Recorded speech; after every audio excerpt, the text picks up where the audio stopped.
Hmm?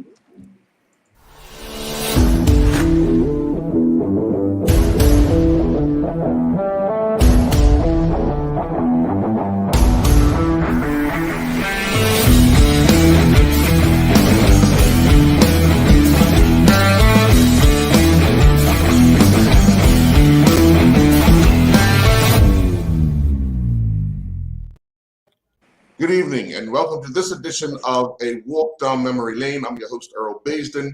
This evening, I'm joined by former St. David's cricketers in Mr. Vernon Fugo, Mr. Harold Millett, and Mr. George Kennaner. These gentlemen have made a big name for themselves in the St. David's area, in the St. David's team, and we're going to take them back, or they're going to take us back to the times when they were involved, especially in the County Cup. But first of all, let me start with you, Mr. Millett. What made St. David's so passionate and St. David's Islanders so passionate about the game of cricket? Well, it was what they called, they had Englishmen, and the garrison was in St. David's, like the battery as such, and there were probably the ships that plied into the Bermuda waters that were warships or naval ships, and I guess we became accustomed to the Englishmen and cricket. And from there, I would say St. David's Battery would probably been one of the strongholds for where we would probably have had more English personnel into the community, and I think this is where the game probably grew as time went on. So Mr. Fugo, first of all, good evening. Growing up, how often would you guys play cricket, in the neighborhood, around the yards? Just about every day when I was a kid, anyhow. Started off as most Bermudians, young Bermudians, it was rubber ball or a tennis ball. Mm-hmm. And most of the tennis balls didn't have any hair on it. This is how much cricket we played with it. And that's where we started. And even on the streets, there wasn't much traffic there then. And down at the field, the St. David's Cricket Club field, right, as it is now, up at the St. Luke's parking lot there, the church. Right. We played a lot of tennis ball cricket up there. Sure. Yeah. And good evening, Mr. Kennaner, because one of the things that everybody likes to do is bat, but then you had the guys that loved to bowl. What was your forte as a youngster? Because we know about your exploits, in the senior leagues. But what was your favorite thing growing up? Can you hear me? Yes. Well, as Mr. Fogo just mentioned, I came up on church field. Like we used to play a field for Iron Curtain and Free World game. And all our cricketers, just about in my generation anyway, came through that. The old timers used to sit on their porches and watch us play and choose who's going to play in the county game from our talents. I don't want to sway away from the question. What was the question again? The question was, what was your forte coming up? Were you Yeah, I had a lot of outstanding athletes, cricketers before me, before I came. Guys like Vernon Fugo, Elliot Pitcher, Bullcat. Even back further than that, we had Sam Painter, Jimbo Williams. My old man played for a while. St. David's is like a cricketing family. The whole island's like a family. Everybody knows each other, and we all came up together playing this cricket, and it was like we were born into it. It was a tradition that we had to keep. Right. Keep up. Yeah. Sure. And we had so many outstanding guys. Cowboy Cole, we had Shump Bertru. So many of them, I can't even mention them all. They were all sort of heroes, man. Great players. And one time, one of the reporters asked me, "How does St. David's breed so many good cricketers?" That's a hard answer because I think it's because most of us had the raw talent, and then when we had offspring, we just encouraged them even more. And Bernie has a one of the greatest sons in cricket. Young Chris. Yes. Yes. Chris used to carry a cricket ball and bat with him every day, all day. Play cricket all day. Right. So and Delwan Wooden, Dalby Wooden. Delby. We played at Monterey Yard, when we went up there, he was always up there with his grandpa. And we played right outside there in the street just to please him because he couldn't leave there. And, we took our cricket, Texas Red, Cashew City, Sure. Dark Bottom. We took our cricket all over the island. Sure. But let me ask. Yeah. Sorry. That's why we had such a mixture of talent. It was so many different the younger fellas, Cam Pitcher, Bill Fox, all those guys came off to Churchfield. It was great, man. Right. Well, let me ask you, Mr. Millett. What was your time like getting into the St. David's County team? Were you picked from the outset, or did you have to kind of wait a turn? Well, I wasn't really into cricket at that stage of my life. I was more or less involved into playing softball with the Mountain Rovers.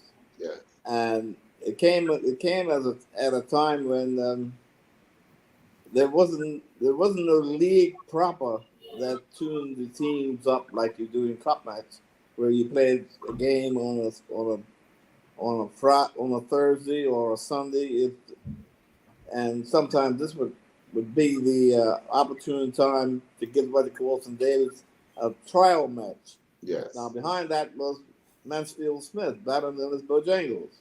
Well, he was the one that organized this match.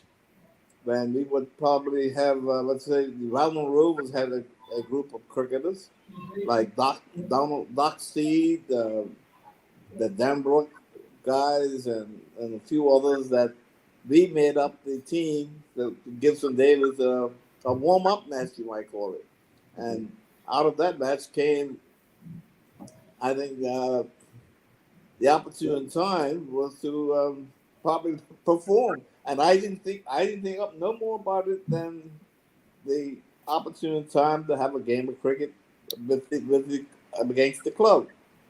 And evidently, there were some shortcomings in our team at that time. St. David's had some shortcomings, and I think they lacked some batsmen that could probably hold the wicket for the early center of the game.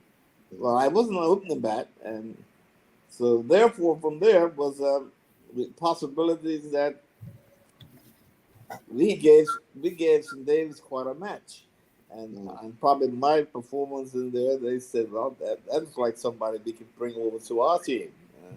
Well, being a St. David's alum, I eventually started to play cricket with St. David's, and I was the captain at that time was Bubba Burgess, or the great speed bowler, and he was the leader of St. David's team at that period, and evidently there was no one that could handle or take the edge off of the batsman's bat, and I was able to hold on to him when they got down to my area, and that continued on for some time, and basically my position there was in the slip field area, and then I was able to hold my own with the bat, but again I wasn't Elliot Pitcher or that type of name that you knew, or Vernon Fogels there. Like, he couldn't keep the field. He didn't like to keep the ball on the field.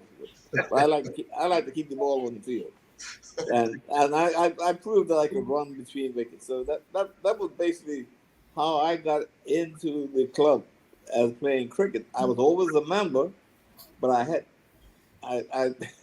as youngsters, we would be on the boundary waiting and be there when the men would be there, and I never got an opportunity to bat.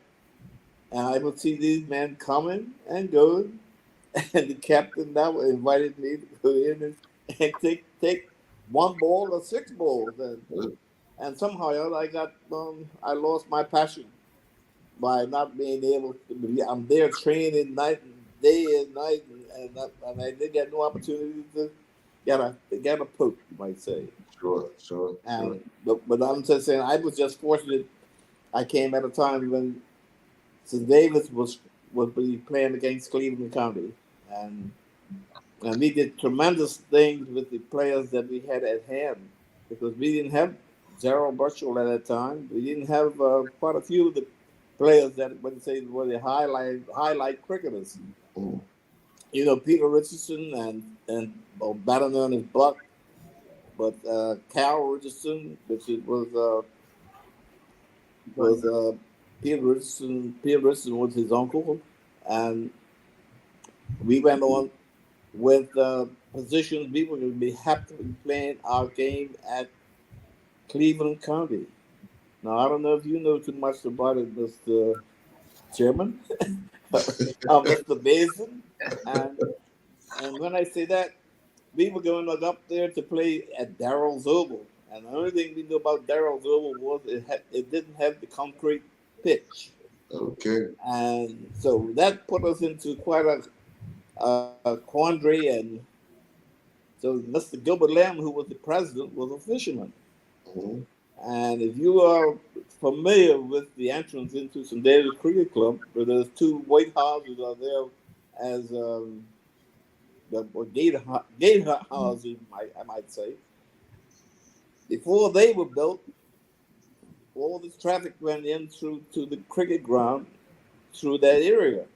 Well, in that area, there was no grass growing, and the only thing we came up with as the solution was to put the net up and put the mat down, and we would bat in that area, and we trained from that position to be able to play county cup at Oh. Cleveland County, because our team knew little or nothing about that particular wicket, and the only players that we had that had some knowledge of that was Romeo Pitcher, and Romeo was let's say one of our senior players of that period, and Peter Richardson and maybe a half a dozen knew something about that type of wicket. And because I had been to games as a youngster with my parents, and so it was over. I only saw one County Cup game a year, and that was when St. Davis was playing.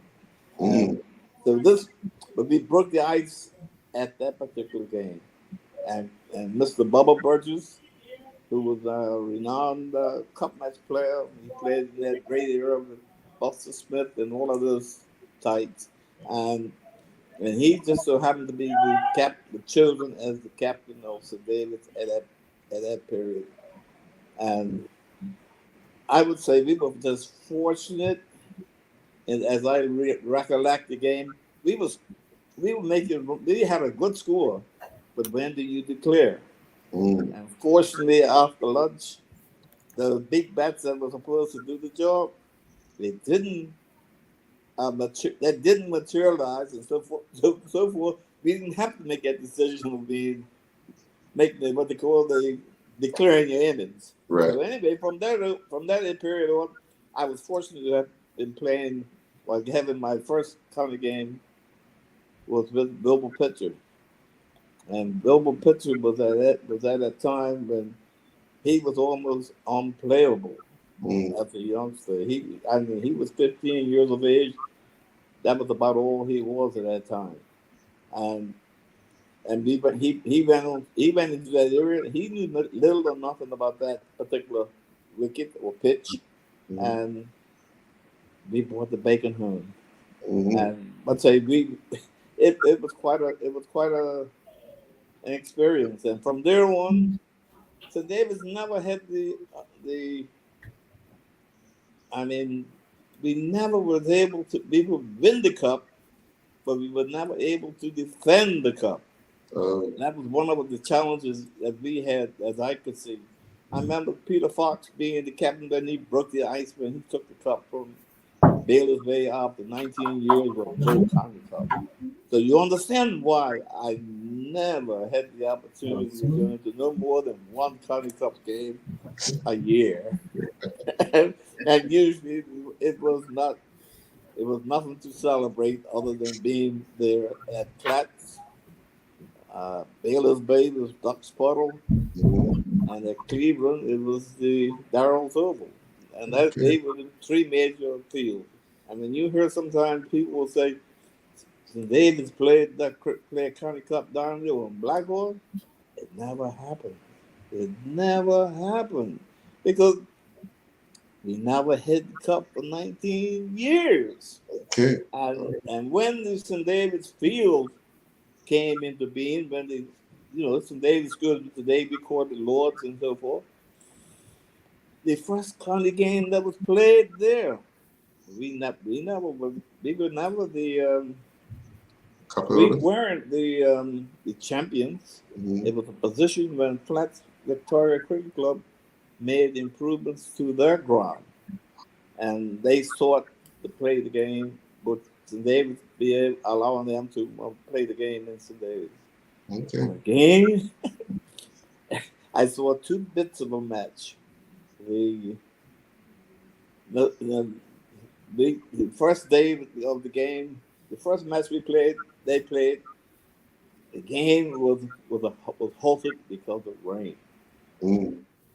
Now today we can't find an alternate date for a rematch, and we were fortunate enough to have the second pick of the cherry, and we didn't do as good as we were doing when it was raining.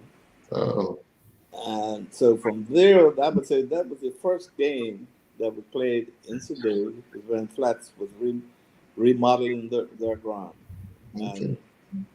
And I say that to say that I had to wait for a long, long time before we were able to defend the trophy. Sure. Because when St. David's played Cleveland County, the Peter Richardson, this is Cal Richardson's uncle, he would have been probably the only bowler in cricket in Bermuda that got 10 wickets. And it just so happened that the Romeo pitcher would be feeling a deep square leg, and the ball was hit out there to his hands. And you'll see many catch dropped. Yes. He did drop that catch. But otherwise, I'm just saying, if we would have lost, that record would have been still very much alive today. That he would have had 9. He would have had the 10 wickets.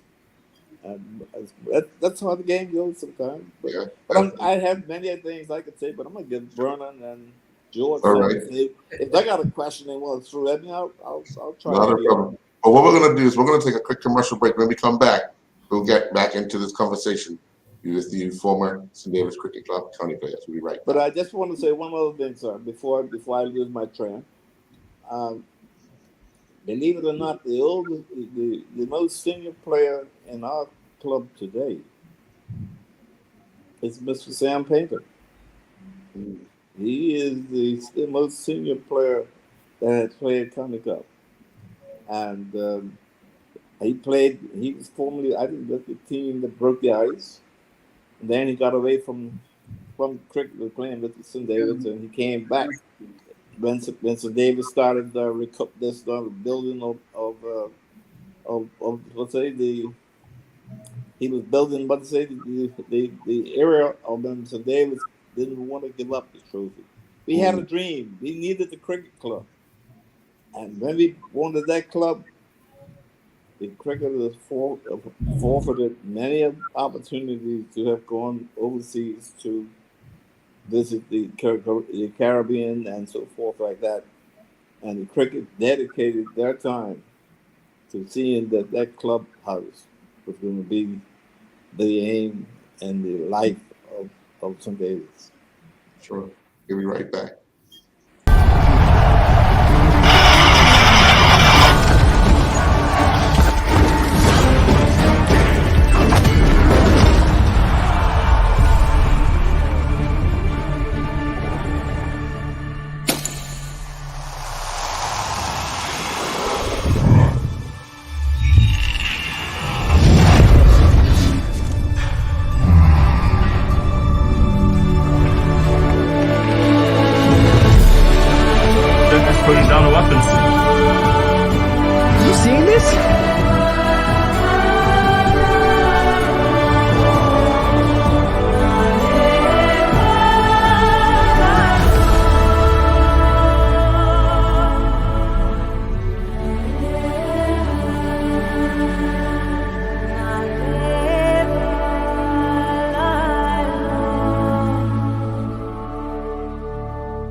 Welcome to the new bulk store, Lindo's Next Level. Wake up in the morning with enough coffee to keep you running throughout the entire day. Your pet at home deserves the best. Stock up on dog food to keep your puppy happy. Need a quick, tasty lunch at home? Your chicken nuggets will be jumping right out of the freezer. What's a movie night without popcorn? You can never have too much. Lindo's Next Level. Why go anyplace else? I'm also thankful and grateful because my greatest value of my life is my legacy. But why I do it? I feel supposed to do it. I was put here to be here, to do what I'm doing right now. Once I see somebody moving, it's the greatest joy for me. There's a little person being born. I am thankful that people have given me the trust, for me to empower them, from my players to my family to friends. And that's what I'm thankful for. I'm thankful that people have allowed me and trusted me to be in their life.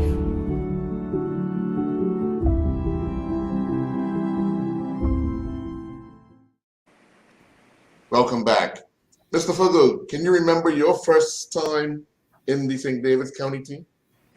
Yeah, that was in 1964. Okay. We had the cup for about 4 years. I think we won it at Baylor's Baby. I was kind of young then. I remember that game. My father took me to it. And I didn't think that I would be available. I mean, at that age, I was 15. And I got in the team because Romeo Pitcher, who was I think he broke a finger or something like that. So, and so they put me in. And I was I still am, throughout my career, I was a nervous fellow. So when I went in with the captain, Cowboy Hall, you had either get the, I can't remember how many runs that we needed, but either that or just bet out the day. So him and I betted out the rest of the afternoon. I had a not out in my first innings. I didn't get too many, maybe 18 or 20, I guess. But that was my initiation into. Sure. What was it like getting off the mark? That was my greatest fear, that I would get first ball or nothing like that, something like that. But I think I got an edge, I think it was, and I broke my duck, so then all the nerves were calmed, Sure. And I remember betting with Mr. Millett here several times, opening bet. But I was about 17, 18. Yeah. Right. And I had just come off of an injury. A ball hit me in the eye, and I was a bit reluctant to bet. So Cowboy Hall, the captain, said, "You go to open a bet with Harold." I don't know. Yeah, and we crossed the score together. I think Cleveland got 104, and we had 106 with our loss. And out of that, I had 101. Harold Millett had 4 or 5. And I think that was an edge. So I retired, and we had a bet until 4 o'clock or something like that. Right. To start a new innings or whatever. So we sent up. Next bet was Ed Kenninger. Ed. He was betting number 10 or 11, so he never got a hit in most games. So Cowboy said, "Go in and have yourself some fun." So that's the way it happened, And but I got my nerve back, and thanks to Mr. Miller who gave me most of the hit. I don't know if he remembers that. It was a long time ago. I was 60 years now, I guess. So that was part of my initiation there. I was always accident prone. Always bike accidents or car accidents, and industrial accidents, turning over. I turned over a crane, a small crane. I was working in public works quarry then. Oh, wow. I turned it over and got knocked out unconscious. When I came to, I was in the hospital. Mm. And I had to, that was on a Thursday or Friday. And on a Sunday, I was going to the West Indies, my first trip abroad. I was a guest of Southampton Rangers. Oh, okay. And the doctor says, you can't, you shouldn't travel. Oh, yeah? I am going, And, I couldn't miss that. It was a month down in Barbados and Trinidad. Right. That was an eye-opener, I'd never faced such fast building, man, down some of those guys, And so I had the first 4 or 5 years was pretty good, Mm. And so that was some of my initiation when it came to. Sure. I was young. Yeah. Canada, do you remember your first one? Yeah, I do very clearly. Woolcat was captain, and it was a league game a week before County. I had just come to play for St. David's. I started in St. George's. I don't know if you realize that. It's football period. Yeah. I was invited over to train, and when I was in the camp, I followed the team, and we were playing at Baylor's Bay in a league game 1 week before the County, and I was betting early order batsman.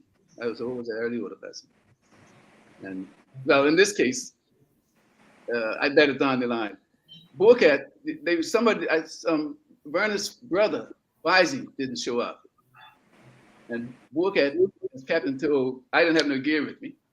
Me and another young man, Dennis Lamb, and he told us, "You guys go ahead and get your gear, and the first one comes back to play."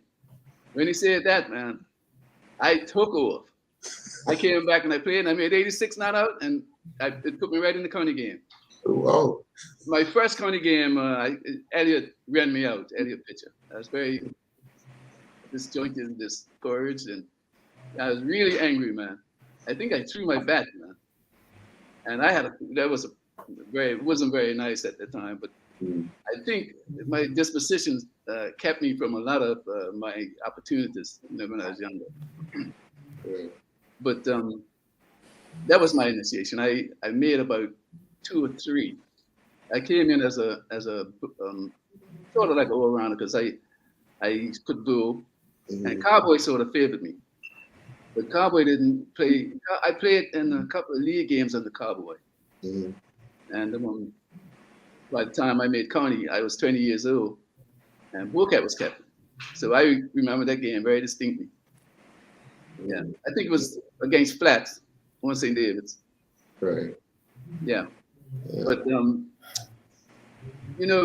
there was a coach in St. David's when I in my generation, when I was coming up with Arthur Pitcher, his brother Oliver, Oxley, Birchall boys.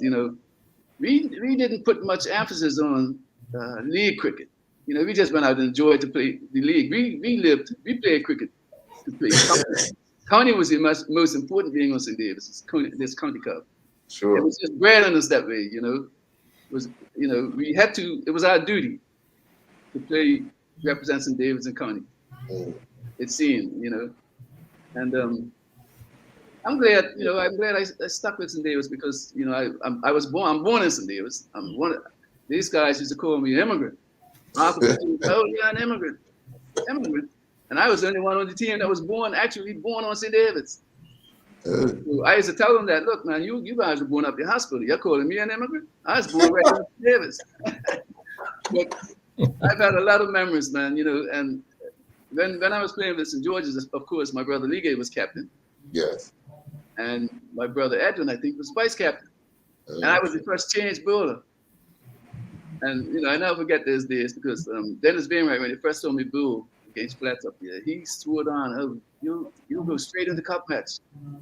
But it never really what do you call it, played out there. What it was very difficult to get in the Cup Mets team at that time. You had guys like Vernon, Pop, Bullets. These guys lasted forever, man. So at my generation, my age, I really couldn't get it. I had to be very exceptional to get past any one of these guys, Right. But I made up for it, I think. Being coach as coach for the Cup Mets team, I think I feel very happy about that. Sure. I have a pretty good record with them, Sure. Well, Mr. Millett, Mr. Fugo reminded you of innings that you would have been at the other end watching most of. What inning do you remember most about your time in county? I guess one of my most unfortunate is was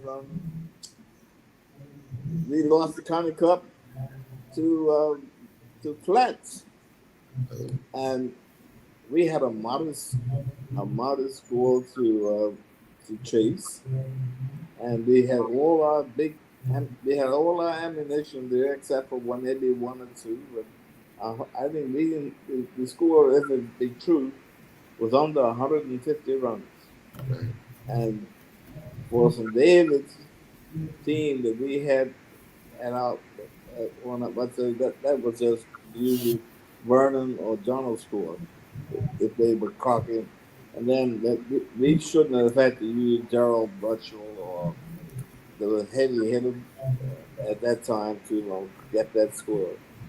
But anyway, I had the distinction of being there from one to the end. We surrendered the cup like that. But that's cricket. That is cricket. Yeah. The most memorable thing I do remember about that was, you all know Jeffrey Butcher. It came down that Jeffrey was number 11. And Jeffrey came out and told me, "I'm here to stand by you." So I think he was probably cracked from the bench to the field. That was to be his rule. Well, Jeffrey poked at the first ball, and he poked at the second ball, and I said, "This looks like Jeffrey's going to carry out his last order." Well, it didn't happen that way. Jeffrey went into a swing, and the stumps came tumbling down, and that was probably one of my most hurtful moments in playing the game. But that's the way the cookie crumbles. Sure. And I would say this, that there were so many things that made up our organization, and I think the unsung heroes that were in our team was, I'd say, like Romeo Pitcher. He was a great sportsman, and he was probably most relied on to give us football. St. David's to have a football team. Well, we always kicked the ball around and stuff like that. But Romeo went the extra mile, and eventually the field was only so big that we didn't really have a full-size pitch or minimum-size pitch.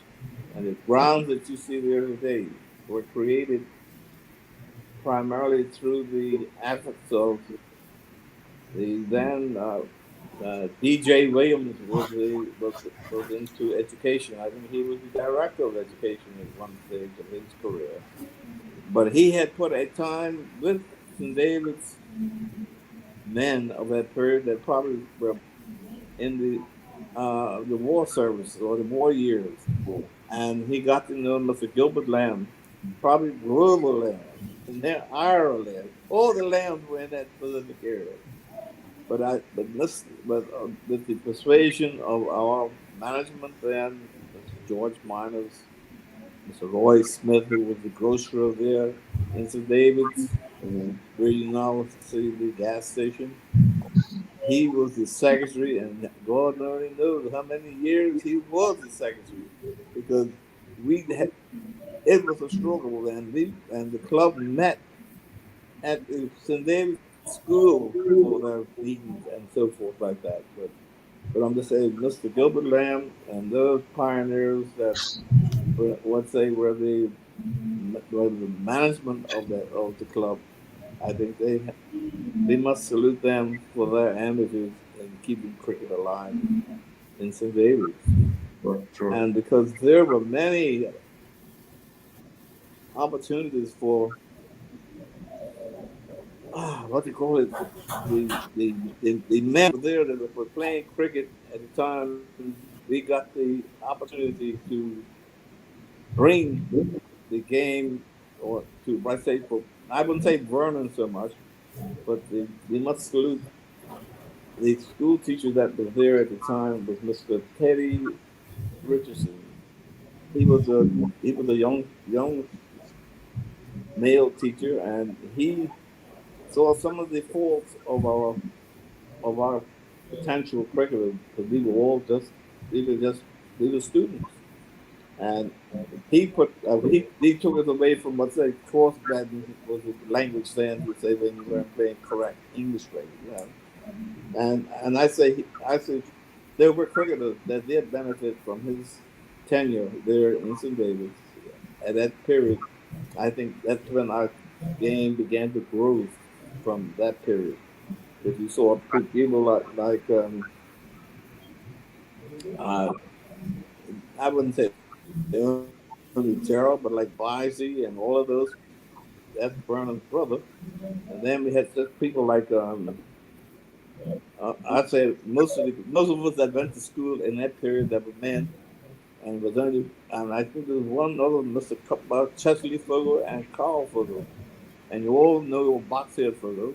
They all went to St. David's School, and so most of those that you see that were in that team were predominantly out of St. David's School, and and then I think as Cowboy, he got his schooling in St. David's, and he became the captain for several years. And with that, there's so many people that we could take our head off to. That probably many of the people that are the youngsters that are playing cricket today have no knowledge of them. And I would like to see that our club will go and have, let's say, some pictures and some of the historical pictures of players of yesteryear, because so much is there that is there. And I know we can't say it here in your on your program, sir, but I believe that we must be as survivors of that era. I think we must put some more time to try and make sure that history is not lost, or the let's say the pictures as such, like the photography. It isn't like today. Everybody's got a little camera in their hand. It was the telephone that taking the picture. At that period, we were playing. A Brownie camera was probably the best on the lots, but Sure. you know it's just that we must. I thank you for the opportunity that we have this discussion as to what memories we have of that period, Sure. and Well, we are going to we've continue. lost, Yeah, and we have lost several players. You know, like Elliot Pitcher. Who would imagine Elliot Pitcher being gone? Yeah. And Yeah. well, No. Romeo, well, like I say, we're here for how long? And thank goodness we don't know how long we're going to be here. But Sure. I think we must be thankful for the memories that we fortunately do have at this time. Yeah. Yeah, Kevin. Yeah. I was just going to mention Glenn Pitcher. He was an outstanding swing bowler, very and a very fair batsman too. Good player, I mean, in both sports. He was a big inspiration in both my sports. He's very influential, man. With the younger players. Um, I wanted to just ask Minute and Bernie if do they remember who became captain right after Sidney Hall? Who I can't picture. I can't remember You, did, after Sidney. you don't have memories? Boy, go out of there. Hall. What Hey, kind George. of memories? I hear what, Hey, George. George, I put my hand up. I was the vice captain when Cowboy resigned.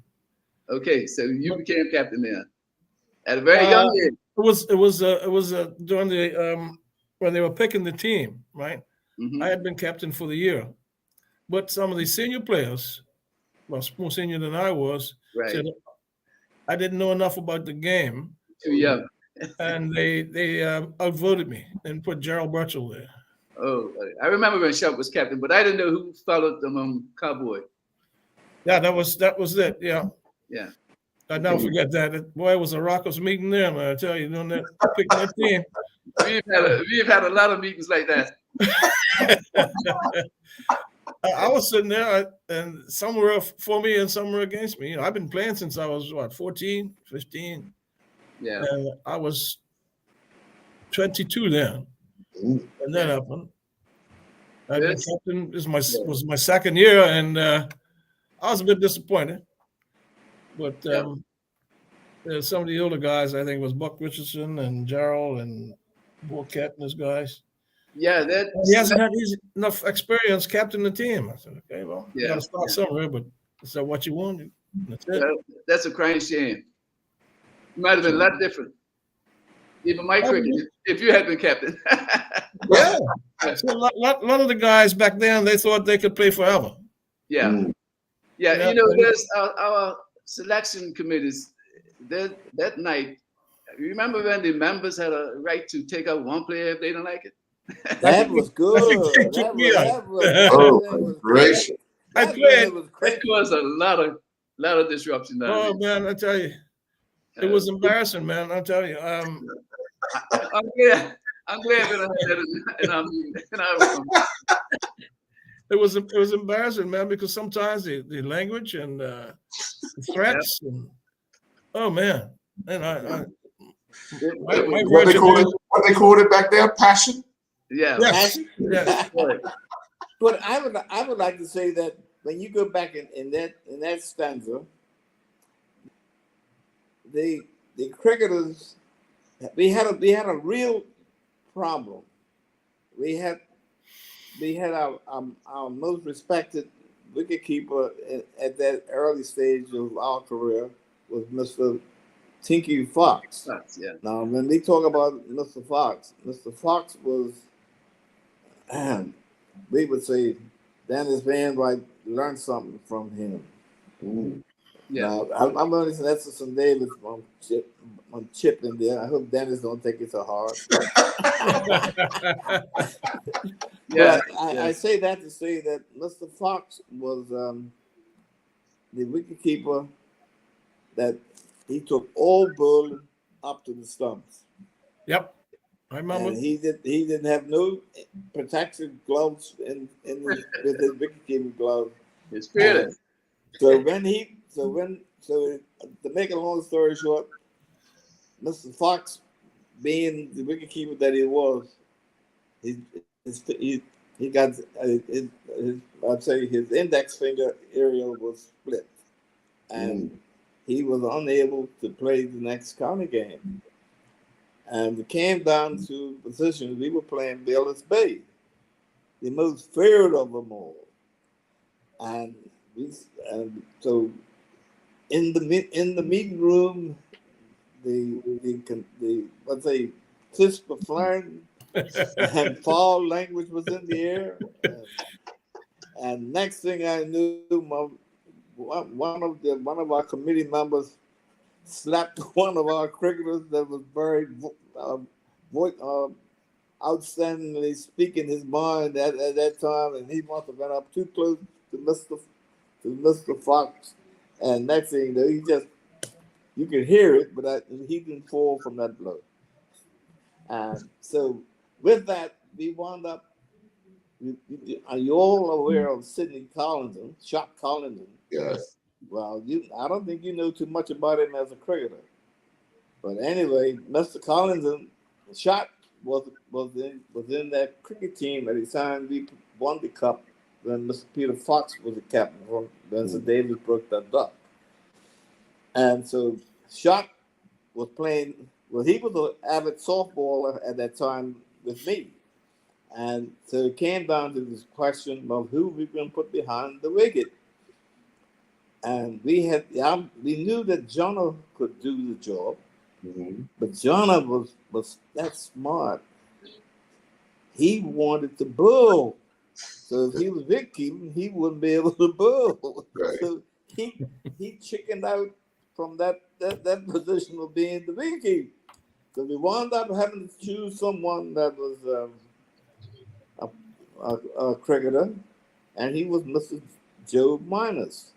And Mr. Joe Miners was he played County Cup before me, and that's how he got into the team as the wicketkeeper for St. David. Well, the laughable thing about that, we won the game, but the position came down to Mr. Miners behind the wicket. Now he wasn't a wicketkeeper, but he had the gloves on. And they had a long leg behind me. So when he put his hand on his ball, he said many a fall down there behind that wicket. But that's just some of the cures of what they call picking.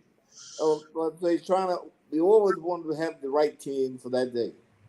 But I'm just saying that's just some of the headaches we had trying to put a wicketkeeper in for that particular match against Baylor's Bay. But that's how it went in that period.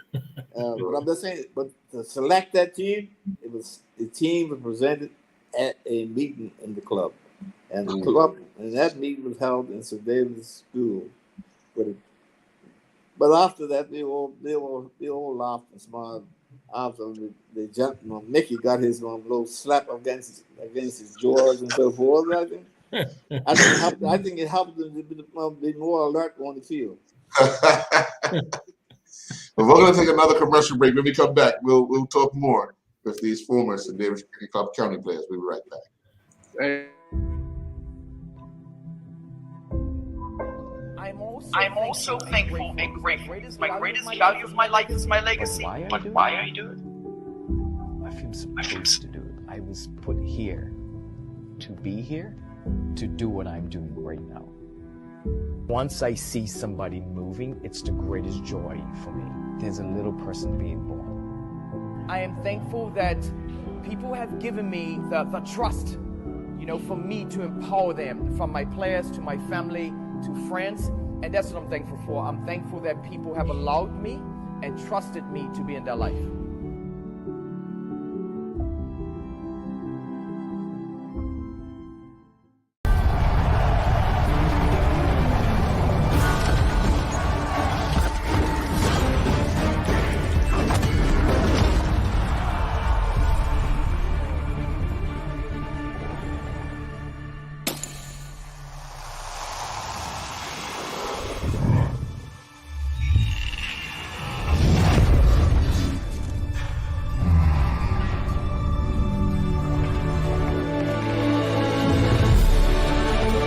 Putting down the weapons. You seeing this?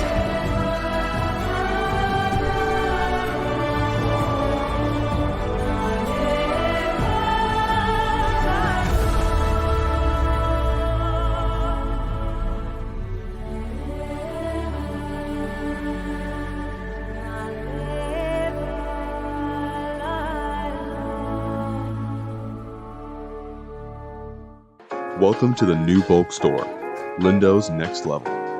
Wake up in the morning with enough coffee to keep you running throughout the entire day. Your pet at home deserves the best. Stock up on dog food to keep your puppy happy. Need a quick, tasty lunch at home? Your chicken nuggets will be jumping right out of the freezer.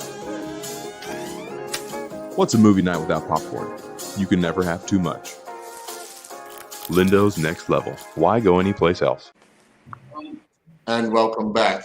Mr. Fogo, I'm going to ask you, when your son made his debut in county, were you more nervous when you played, or were you more nervous when he played? Oh, I was more nervous when I played. Yeah, and he didn't seem to the nerves didn't seem to bother him very much. Yeah. Different, I guess, a different time. I was always nervous, even up until before when I retired. The first over or two, it was it played havoc on my digestive system, and That was all in the family. not as bad as my brother. You weren't as bad. That's what I was trying to say. Yeah, my brother couldn't even. No, I'm not going to say any more about my brother. He was, even today, he's still nervous. You know, he's 83 years old. He's still nervous. But after I got my first run, it could be the first ball or the next over. You know, I was all right.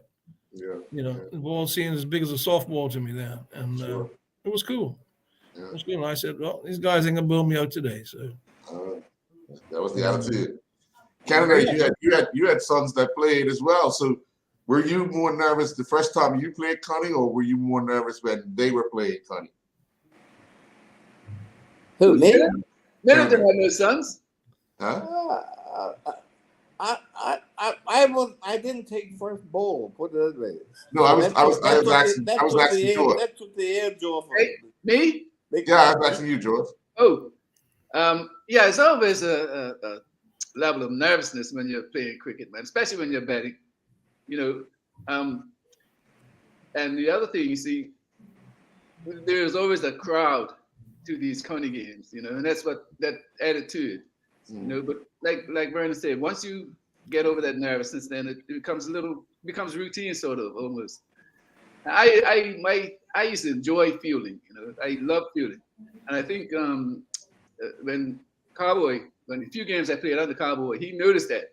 You know, and I took that right through. That's probably why I became a coach, man, because I used to love the game, man.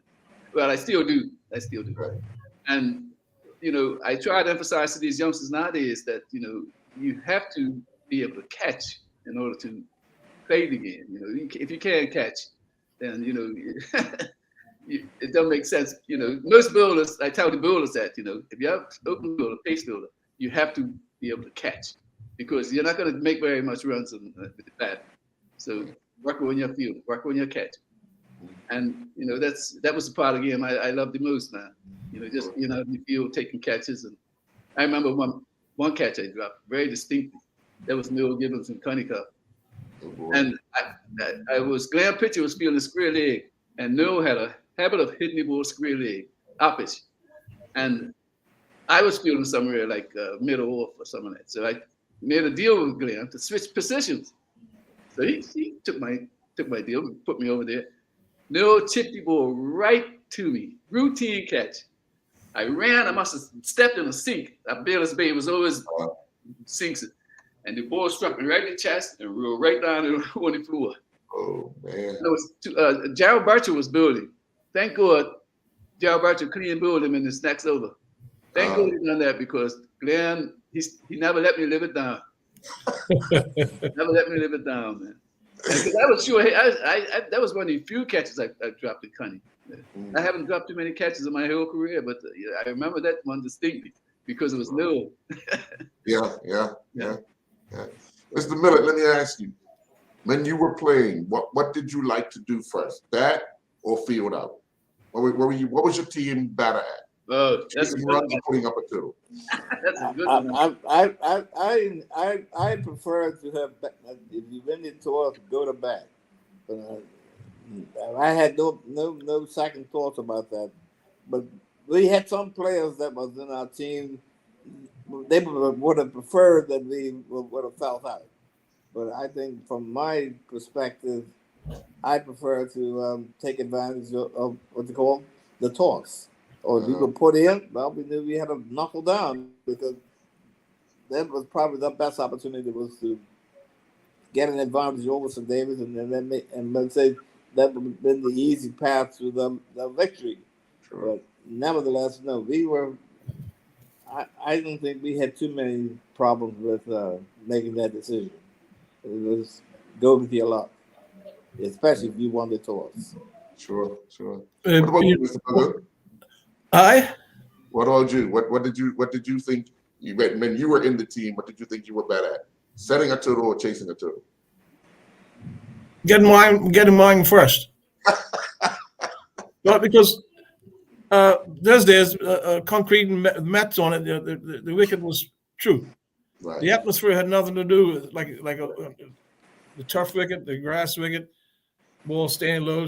On concrete, it was true most of the time. You can almost bet where it's going to end up, over your shoulder or around your waist. So, and the elements did not, do anything to alter that. So, and we had a pretty strong batting side. So you go with your strength. Yeah. And so I was glad if we lost the toss, the captain that put us in, they paid for it. So most of the time, because we very seldom got us out before 3:00. And we probably had 280, 300 runs on the board. So, and they were discouraged after that, Wow. And nowadays it's more of a science, a little depth wicket here, a little too much grass here. And so you have to take all that into consideration. I think, if I may say one, I think one of the big differences we had at our era of play was we had the opportunity. There was no what they call distractions from the players of that period. I mean, today you got when I say that, you got players that they can sail boats, they can race on bikes, and you name it. And if the club, they feel they've been unfairly handled by the organization, there are so many other attractions out there that we probably had lost some players because of the advancements that have come to Bermuda. We were locked in basically. Football and cricket. Cricket and football was what when cricket season ended, it was football, and likewise the other way around. But I say that to say that I could say that probably even George and Vernon, we would have played cricket on the Sunday, and on Monday, Tuesday, Wednesday, and Thursday, we would be down there on that field playing, or what they say, training or bowling to the batsman, and we did that like 4 or 5 times a week, preparing for the next match. But today, I don't see that sort of dedication because there are so many other attractions. I think that we had to carry a mat out every time we went out there.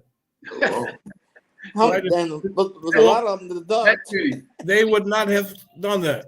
4 hours had to go out there and carry this mat out there, get the wicket stumps up, and when the captain came or when the other guys came, man, you train until dark. That was 4 nights a week, sometimes 5. Right. Yeah, the younger ones usually had the mat duty. The younger players. Oh yeah. Oh yeah. Yeah. I remember that. So George, let me ask you, because you did make mention of it. What you said you loved to field out, and that's why you became a coach. But when you were playing, were you a guy that liked to chase runs or like to set a turtle? Well, I had to go of the decision of the team. When I in my generation, our team never really liked to bat first, because I think we were more as a defensive. Well, we were challenging when in my career of early days at Cundy. We were challenging, and we would always send the opposition in our captains, whoever was captain. For some reason, I knew in Cundy, very few captains have been brave enough as the champion to win the tours and bat. I think one person has done it in Baylor's Bay, and our current captain now, he loves to bat first. He bats first. I remember Elliot Pitcher. He always won the bat first. And he and I used to be close. I used to go over his house when he was not well and play checkers, and he used to tell me about batting first, the advantages and stuff. So I learned to love that respect of the game, batting first. And I've instilled this in our current captain. And when we lost the trophy 2 years ago, I think, we had played the league. We won the league that year too. We had played the league every game batting first, whether they sent us in or we chose to bat. And we won. We were almost undefeated. When it came to the county, O.J. Pitcher was captain. And I told him, look, I'll give you this one opportunity. Whatever you want to do, since it's county, you can do, but champions, you can do whatever you want. He chose to bowl first. And that's when he had that stroke on the field, and then Lionel, everything went wrong in that game. And we lost. So as a coach, I would prefer to bat first. My ideal of cricket now is to bat when you're most strong. And plus the heat nowadays, it's terrible, man. So it's something that I've had to drill in these guys. We need to us bat first, man. You're fresh. These guys just tire the other team out, man. They ain't want to bat. You make a score out of their reach, they ain't gonna want to bat. We thrive in that, man. Nowadays, if you bat 1 hour after lunch, the other team is deflated. Yeah. And the thing about the county rules, the bowling ratio, is you get more overs to bat if you bat first. So hey, you get bet there's overs out, and you'll put a score, you'll post a score that's impossible to pull down. Right. And it worked for us, man. And nowadays with these fast games, these 20-20s and 10s and all this here, it's no option. Just bet first, man. When I was watching the World Cup, there was a different choices on some things. It was they checked the wicket and they didn't always bet first. When they won the toss, and it came out to I used to tell Elliot in an argument against him that you can win the game from both sides, batting first or bowling first. He never really intended that, but he convinced me that it's best to bet first, and that's my sort of idea now from now on. I say get our runs, like Mr. Miller said, post your runs, and But I've been a convert, I should say. Yeah. Well, I want to thank you three gentlemen for joining me and taking us back down this walk of memory lane. I know what you guys have been able to offer this game and offer to the community of St. David's is invaluable, and I hope that some young people got an opportunity to hear you guys' story this evening. And as Mr. Millett said, the club takes the opportunity to show people what came before where they are today and what helped build the club to where it is today. So hopefully you guys get that opportunity to share that with the club, the members, the players, I think the entire community. So there's that. I say thank you very much. Enjoy the rest of your night. Thank you, Earl. I hope it was suitable. Earl, I knew your father. Okay. So did I. Yeah. Oh, I'd say we've been to school together. It was a gentleman and a scholar. Thank you very much. Have a good night, gentlemen. Okay.